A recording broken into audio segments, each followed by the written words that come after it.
mereka itu bertenun. Mm-mm. Nah, itu terus yang laki-laki bekerja bertani. Oh, masih sawah ya Pak ya? Ya. Ya. Nah, kita bisa duduk sini Pak ya. Kalau untuk keunikan Kampung Bena ini dibanding kampung-kampung yang lain yang ada di Ngada itu apa Pak? Ya, karena kampung-kampung lain itu kemudian datang, Bu. Nah, ini kampung yang pertama kali yang datang, sehingga Bena itu banyak di mana-mana ada.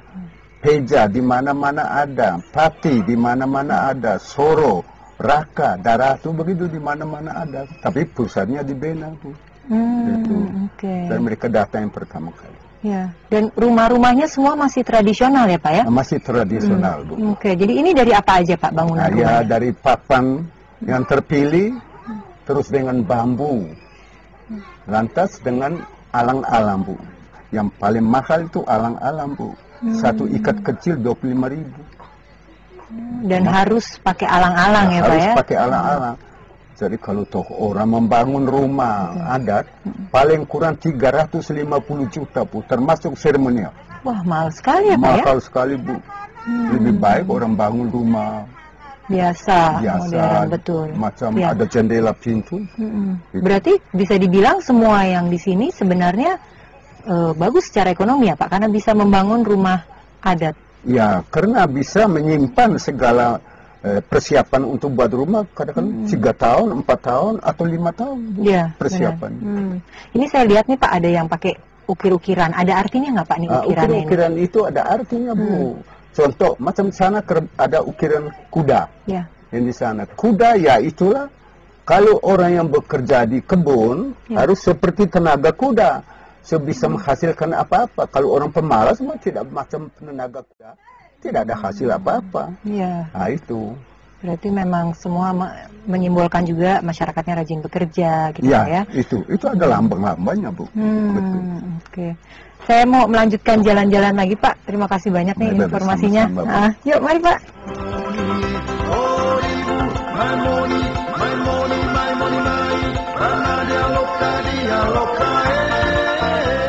Keseluruhan 45 buah rumah yang dinamakan Sao Meze memiliki arsitektur tradisional lengkap dengan ornamen yang masih orisinil. Wah, ini banyak sekali nih kepala kerbau nih tanduknya. Jadi di sini untuk setiap acara adat itu selalu mengorbankan satu ekor kerbau dan tanduknya itu dikoleksi. Jadi ini sudah ada dari turun temurun, biasanya untuk acara kenduri ataupun pesta rumah adat.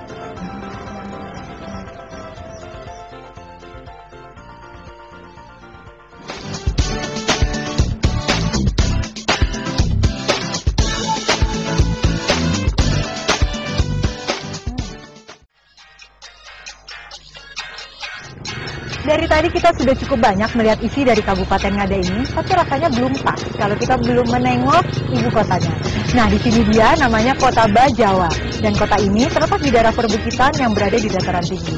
Jadi hawanya di sini cukup dingin.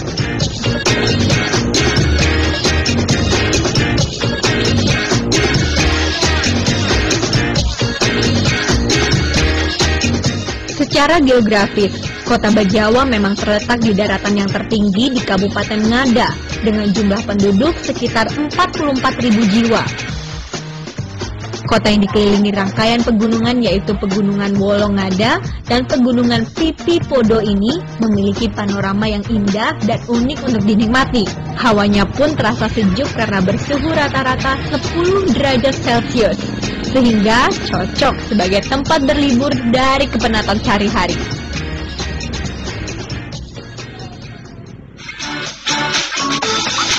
Selain itu, hawa sejuk juga sangat mendukung sektor perkebunan untuk dapat menghasilkan panen yang bagus. Dan hasil perkebunan Bajawa yang sudah melalang hingga mancanegara adalah biji kopinya. Anda pasti sudah dengar kemasyuran kopi dari Tanah Flores. Dan Kabupaten Ngada ini adalah salah satu penghasil kopi jenis Arabica yang terbaik. Nah, sebelum kopi tersebut siap Anda minum, kita lihat dulu bagaimana kopi itu mulai dari kebun hingga proses pengolahannya. Yuk. Nah, sampai juga kita di kebun kopi yang sedang panen. Kita ngobrol dulu sama petaninya, namanya Pak Vincent.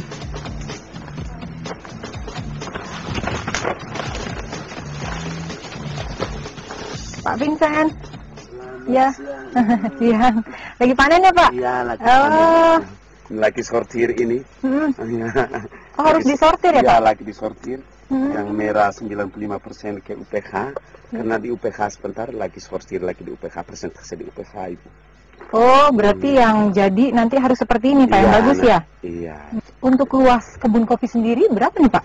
Kalau di sini, khususnya di sini, setengah hektar kurang lebih yang sudah berbuah, yang belum berbuah kurang lebih juga setengah hektar. Ya. Tapi dalam desa ini ada 618 kakak. Jadi semuanya tidak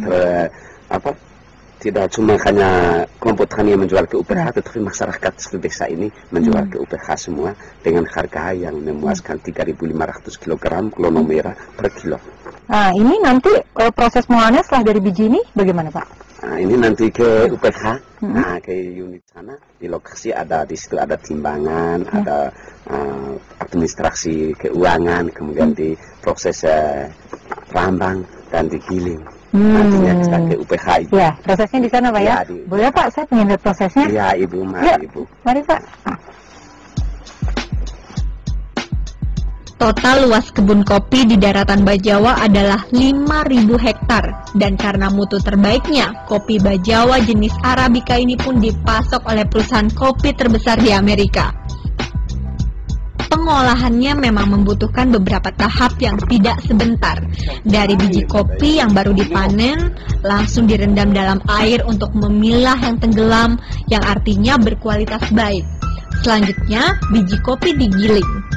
Difermentasi selama 36 jam, dicuci bersih, lalu dijemur pada ketebalan 5 cm selama 8-20 hari, supaya didapatkan biji kopi dengan kadar air 12%.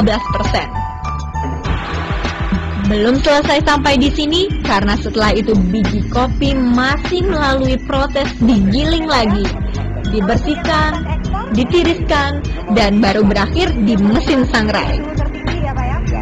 Saat disangrai, kopi terbaik dihasilkan pada suhu 200-225 derajat Celcius dan pemanasan dilakukan selama 45 menit. Inilah biji kopi yang banyak mendapat permintaan ekspor. Sekarang sudah waktunya saya untuk mencoba kopi yang nikmat ini.